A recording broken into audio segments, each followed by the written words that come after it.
And also during the January 15th Needham School Committee meeting, they analyzed and discussed the Needham athletic program budget.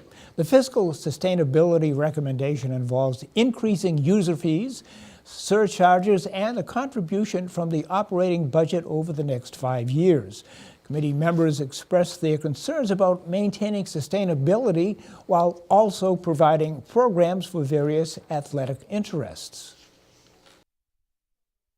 So ultimately, the recommendation of the study is a combined strategy. An increased contribution from the operating budget over the next 5 years to address the fiscal sustainability. In FY20, in the operating budget, we include a request for $40,000 to address the structural deficit alongside the $7,000 for unified sports. And then we would be requesting in the out years additional increases from the operating budget of $35,000, $30,000, $25,000, and $20,000, so on. We're also requesting in this current budget year a modest increase to user fees and surcharges, a 5% increase to the interscholastic fee from $285 to $300, an increase to the club and middle school fee, and also a 10% increase in the surcharges. These requests are included in the revolving fund and the operating budget.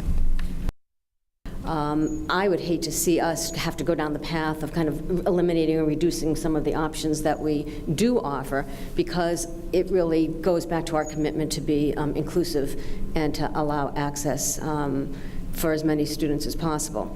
With that said, this still, remains an issue and something that we'll have to, grapple with. I would be in favor of these increases as well. I know, a number of years ago we had a very similar conversation, particularly about surcharges around, I believe, hockey. Maybe it was swimming. Maybe it was skiing. Some of the, the sports that do cost more for students to participate. We certainly don't want to price people out of being able to play, but we do have to be mindful that in some ways we're kind of, subsidizing that sport to begin with.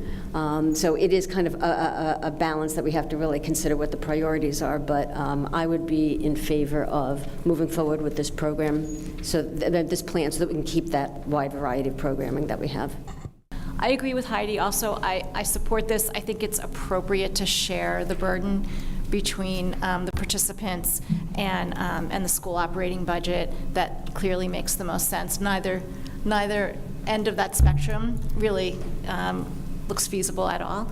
So I think that makes a lot of sense. I mean, to our town and district's credit, we are talking in percentages mostly. It doesn't mean that we don't put a decent amount of money into our sports, but given the range that we offer and the number of students and participants that we have going on here, it just asks for a lot, and I don't think that's something that our community would look to us to compromise on. Like my colleagues, I agree. We're going to have to all share this. I mean, the athletic fee, it seems like a lot. It is. It's a lot when you have to pay to send your kids to school on a bus, and quite frankly, it hasn't been raised in 10 years. So I think, bring something out of the operating budget, something out of the fees, and something out of the extra fees for the expensive sports is a fair way to do it.